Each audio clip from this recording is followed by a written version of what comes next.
Okay.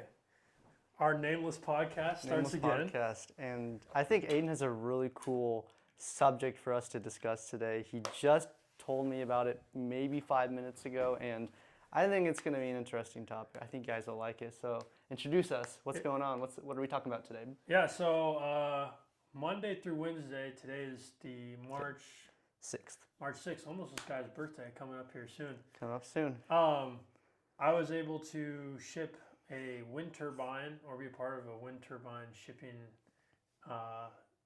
Scheme. Yeah, scheme. I don't know. It was really interesting, and that's So something talk that, about that. Because I remember you were in Indiana, and we're in Western Illinois. So tell me, Yeah. why'd you go? Like, tell me the whole thing, how you started, and then how you ended up in Indiana. Yeah, so someone I know, they have a trucking business, Adkin Enterprises, and they primarily ship wind turbines.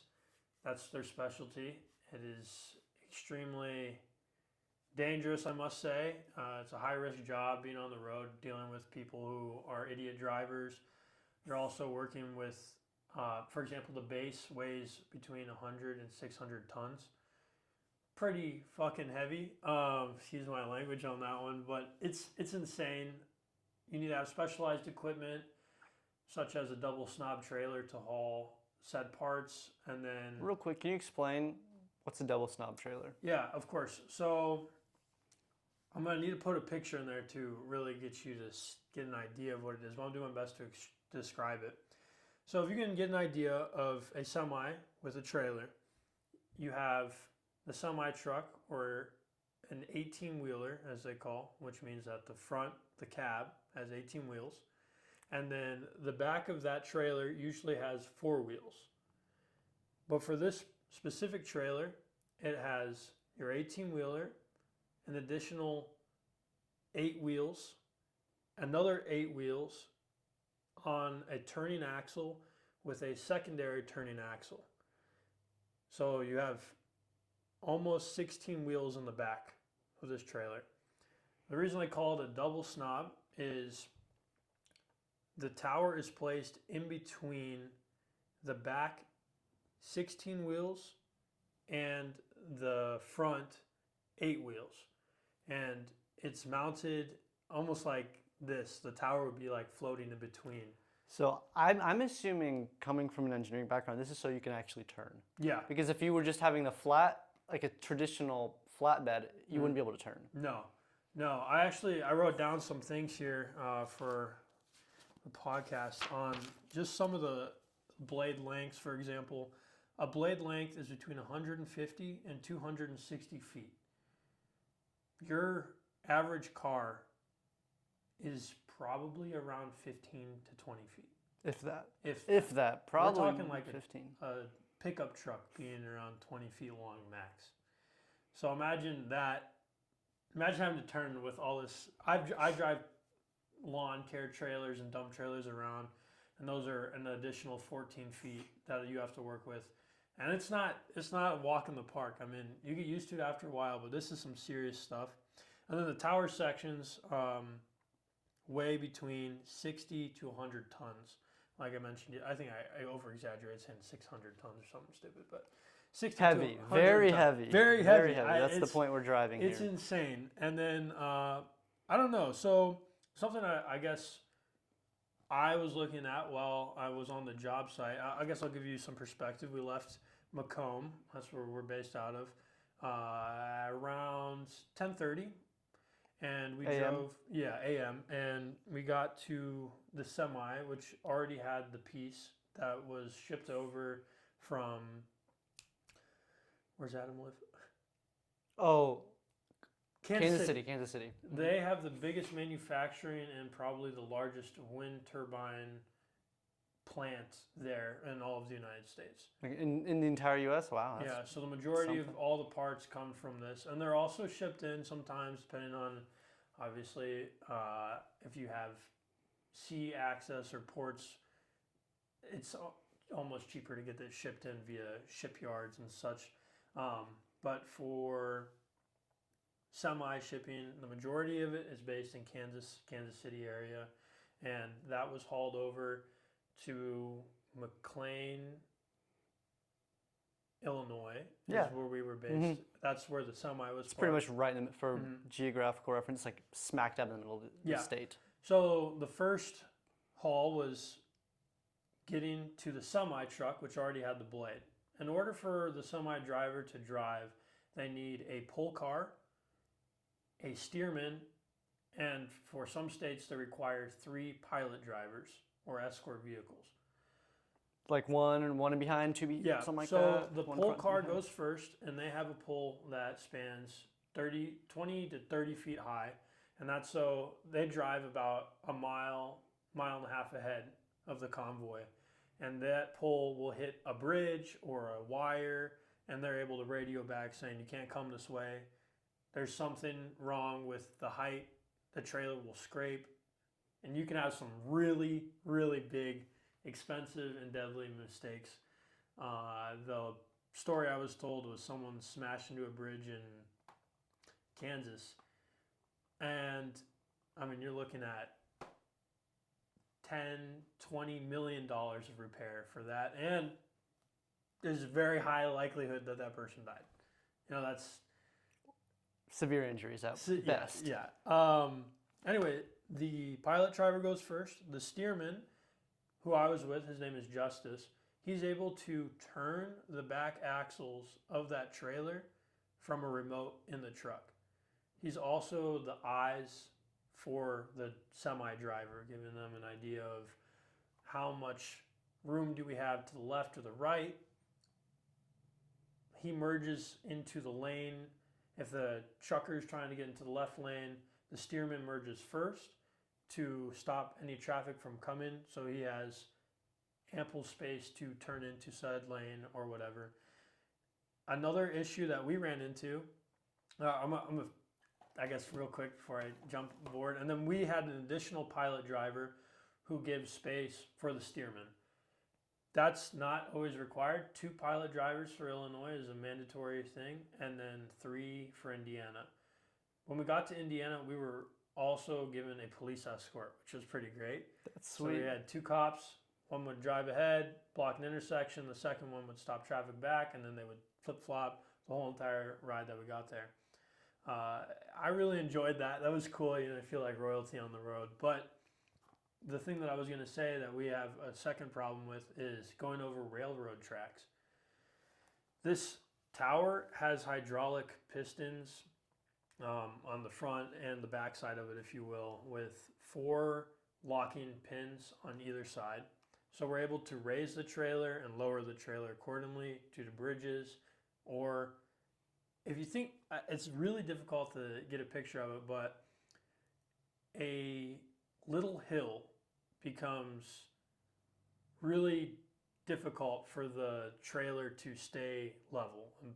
So if you are already going down at a 10% grade, we'll call it that, that back end is still running flat, essentially. So I'm not supposed to say this, but we scraped up a train track. We have there's a skid plate underneath that tower too, which is meant to skid. But that ended up causing a beautiful gash on the road, which Nice. we pretended that we didn't see or do anything. It's all good. Yeah, you know, shit happens. It's But- Indiana. You can do that. Yeah, exactly. That being said, we got to the job site, and then Gas City is the final destination where we were in Indiana, where the project was being assembled.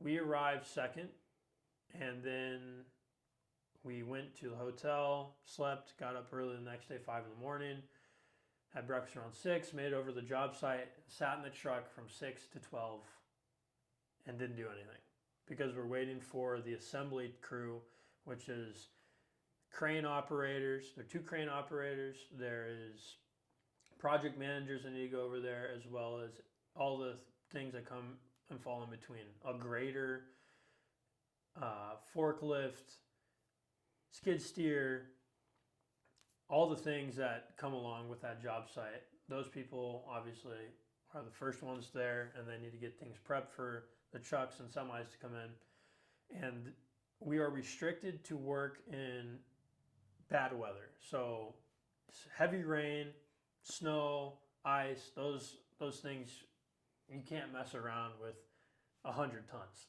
It's just not going to end well. So we were fortunate enough that it had rained the night before, but nothing severe the following day. No, and they're able to work in sprinkling rain. Just it's like going into the pool with lightning. You just can't do it. You know, you're around a metal container. You know, it can go pretty bad. So we ended up getting offloaded, which involves 2 cranes because of the water. They have 2 cranes that hold onto the base of the tower, and they're able to lift it up, and then they move it to the pad. However, if it wasn't bad weather and the ground was not soggy and having moisture I can't remember what regardless, you're able to offload it with the trailer. They can do it themselves. So basically both of those, the pistons come down, or the pistons unlock the keys, and they're able to lower it manually, and then the truck comes back, reconnects the double snob trailer together, and it becomes one trailer. Anyway, I wanted to just talk a little bit about Yeah, that's a good segue into the conversation topic you today. got any questions for me? Renewable energy, and I guess alternative energy, perhaps. Mm-hmm. Well, what are the major ones? We have wind, solar, hydro, geothermal, nuclear, so to speak. Well, I guess we're kind of getting, I don't know, hydro, I guess, I don't know, is that the same as wave energy? Because I know that we're having things with, they're using waves, and they have like these. It's mostly hydro, I wind and water, You know, really what makes waves happen is really just wind and tides. The moon! You're right, the moon indeed. So, because what I've recently been looking at is Tesla's solar panel shingles, because right now, at least we're in a small community. I think just in the past year, I don't know how many solar fields have gone up. Any green space, it just feels like there's an array of slanted solar panels. And again, here's another thing. If you're wondering why the directions, like solar panels are angled at a specific direction. In the northern hemisphere, they're going to be angled toward the south.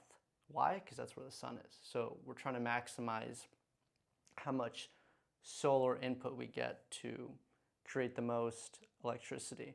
And I think that's a neat way of using nature to optimize your energy. Well, it's an endless power supply. Absolutely. I think it's what, 5 billion years the sun is set to be. Couple billion. I think for sure. Well, really, you know, quick tangent. What's going to happen is the sun is going to expand into a red giant, and it's going to effectively engulf Mercury, Venus, and Earth at minimum. United States. But thankfully, we won't be around for that. I might be around. I don't know. You might. I'll let you know how it goes. Talk to Brian Johnson about it. Are you aware of how the panels collect the energy and convert it from DC to AC power? No, this is one of those things where, and I think a lot of people are in this situation where they know of solar panels. They know, oh yeah, I kind of understand how we convert photons, light, into electrons, electricity. I kind of understand that, but from a high-level overview, not really. So I did a little research beforehand because I was curious about that. So the panels are photovoltaic PV panels. Photovoltaic. I think I had a little typo because in there. a sense, we call them solar panels, but they're really solar cells. Yeah. They're individual PV cells. The way that I like to think about it is that sun shoots in there and heats it up, and those electrons get really excited. They get really warm, and they start moving around really fast, which is the DC, which is direct current, right? Direct current. And they can't escape from that panel, and they just go back and forth really fast, and then that gets converted into AC power, alternative current. And alternating. So to give you an idea, well, what's the difference? So for people watching, this is what DC current looks like. Just a straight line on an oscilloscope. For the listeners, just a straight line. So AC, on the other hand, is going to be sinusoidal, kind of like a wave. think about that sine function. So that's the high-level overview difference if you've heard those terms before, but you're like, what's the difference? No, I actually really appreciate you breaking that down because I did not know. But yeah, so then that gets converted and puts into the grid. I would say the pros: alternative energy works when the sun's out, which, like you said, a couple billion years, so it's nice in that regard. They can go on most things, the houses, fields, like you said. Relatively low maintenance is my assumption. I got a bid actually for a solar company who wanted lawn care to be done around the panels. Now, what I've seen is instead of lawn mowing, people just buy a whole bunch of goats and set up a perimeter around these fields. You don't do any of the work. The goats eat. And then you basically have a farm at that point. yeah, the only thing you got to worry about is them eating a wire or something because they'll destroy those things. Yeah, and I guess just trying to think of some cons. Doesn't work at night. One con I thought about, and I'm not an expert here, I'm not going to claim to be one, but I'm wondering how air pollution is going to affect the quality of the incident photons. Smog. So smog, fog. Yeah. Especially in a larger city, there's something called the urban heat island effect where cities are just so much warmer. Again, if you've been to a big city, think your Tokyos, your San Frans, very hazy smog. So imagine you have a solar panel or a series of solar cells on maybe on your apartment or condo balcony. I'm curious to know if there's a decrease in effectivity because of photons having a harder time of breaching that thick, polluted air. So that's something I'm curious to know. I'm sure. It's definitely a con, I think. I would say they're definitely a lot, I'll segue here a little bit, they're a lot less expensive than the tower. I ran some quick numbers, a little ChatGPT, also just kind of what I kind of put together. So it costs around $1.2 to $2 million per tower. Okay. We're looking at the steel sections being between $400,000 and $900,000. Foundation work, which is concrete, $250,000 to $500,000. Transportation, which is what I did, between $100,000 and $300,000. You're getting around 10 to 12 trucks for one whole tower. Crane operators, site planning, $200,000 to $500,000, and then permits, $100,000 to $300,000 because we're OSHA approved, of course. Another thing that I was really interested on is you hear, oh, this is green energy, and it is green energy, but it's not green energy to produce it. So that's a great point, because another thing you were talking about cons, I'm thinking, playing a little bit of devil's advocate, well, let's say you have a huge solar field.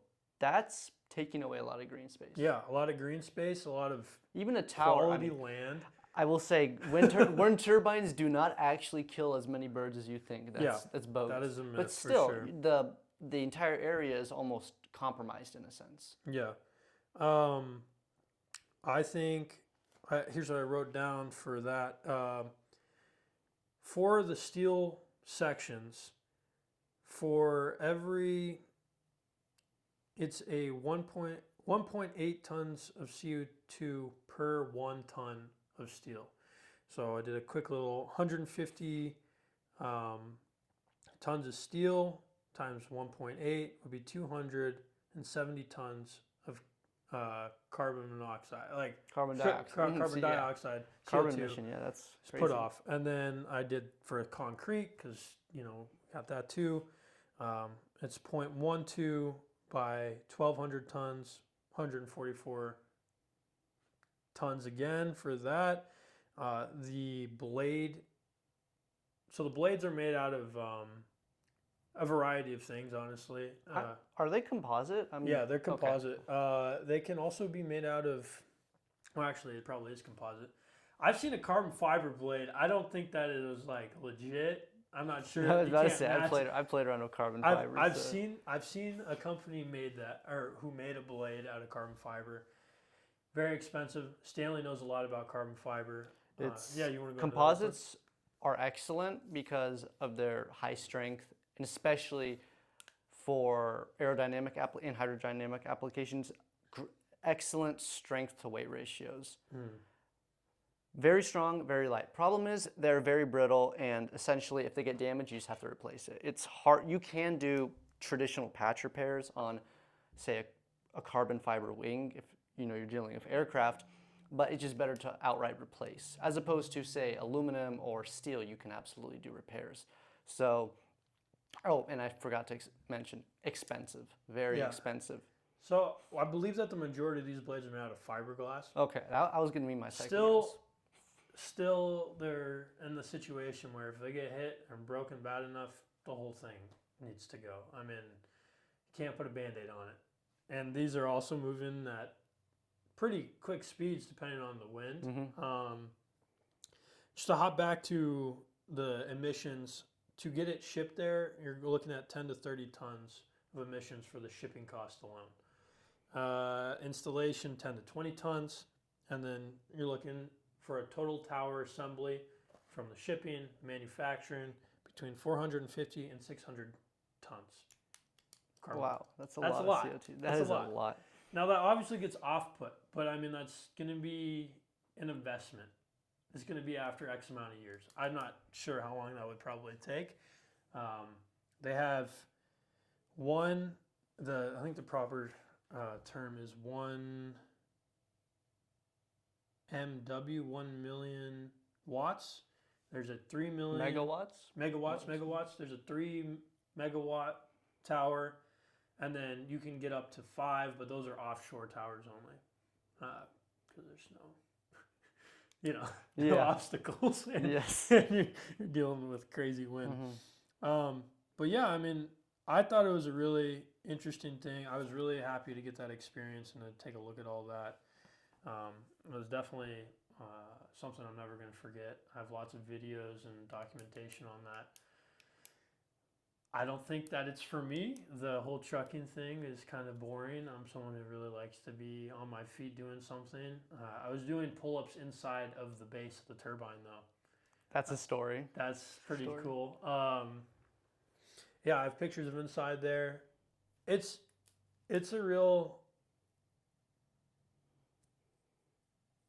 a really great thing to see up firsthand.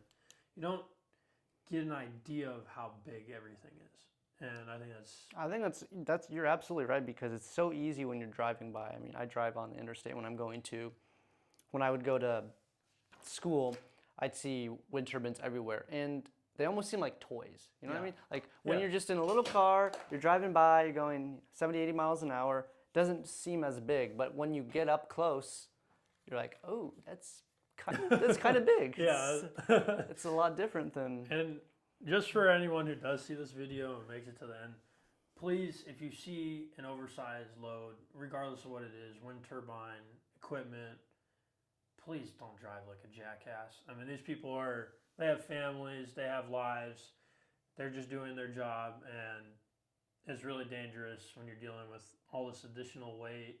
Brakes can go out, tires can pop, all sorts of stuff that you don't have to worry about because you're not carrying around 60 to 100 ton piece of a wind turbine or heavy equipment. So just give them the space that they need, and I don't know, that's something that I just wanted to get out there. I think it's important. I agree, and I second that. More awareness to the shipping community. You know, it's not a job for everyone, but someone has to do it, and you know what? Shout out to those who are doing it. Seriously, it's absolutely. Before we wrap up, though, I would like to touch on the other types of renewable and alternative energy sources. I think geothermal is the one that's really interesting. Problem is, it's hard to access. It's got to be for me, whenever I get whenever I build a house, geothermal and a well is the main thing I'm looking at. I looked up a few things about geothermal. If you don't mind, I'm going to say real quick. So actually, go for it and explain how it works, because I'm actually not super inclined, No, but I'm sure my understanding surely, is I so think you're spot on. hot springs, for example. Mm-hmm. Think about there's actually a national park in Arkansas, Hot Springs National Park. Mm-hmm. Iceland, any island. Iceland's doing it right. Yeah, Iceland's doing it right, right. And there's so an island at one point was probably a volcano, more or less. Yeah. Think about Hawaii. All of those have volcanic activity. For the same reason, they are candidates for geothermal energy because what is a volcano really? A volcano is really an opening in the Earth's surface that allows really hot magma to seep out and become lava. So the difference between magma and lava is that magma is inside the Earth, lava is outside. So there's two types of lava. I'm not going to go further because that's not the point of this, but it's called It's good to know. A'a, and Pahoehoe. If you go to Hawaii, Shout out Stanley with it. if you go to Hawaii, you'll know exactly what I'm talking about. But this is why Iceland is great at this, because they've learned to capitalize on their pre-existing geography and geology to create and harness another source of energy. And it powers the whole entire, pretty much the whole Yeah. country. The beautiful thing about geothermal, the thing that we do around here that I've seen is we're able to drill and lay, I think it's the definition is a well or a pipe, down to that core. And then that heat is mixed with water, and that can turn a turbine and give you hot or cold. In the summertime, the temperature of the earth stays at a constant, which is cooler than the outside. Vice versa, wintertime, it's still warmer down below versus outside, and you're able to convert that energy. The other pro I'd like to say is that it runs 24/7. Yeah. Once it's done, it's done. And I think it probably leaves the smallest footprint out of all the things. For sure. I'd assume. I mean, I think it's probably, if I had to guess, in terms of education, geothermal is probably the one source where people really don't have much knowledge about, and this explains why it's not really big in the United States.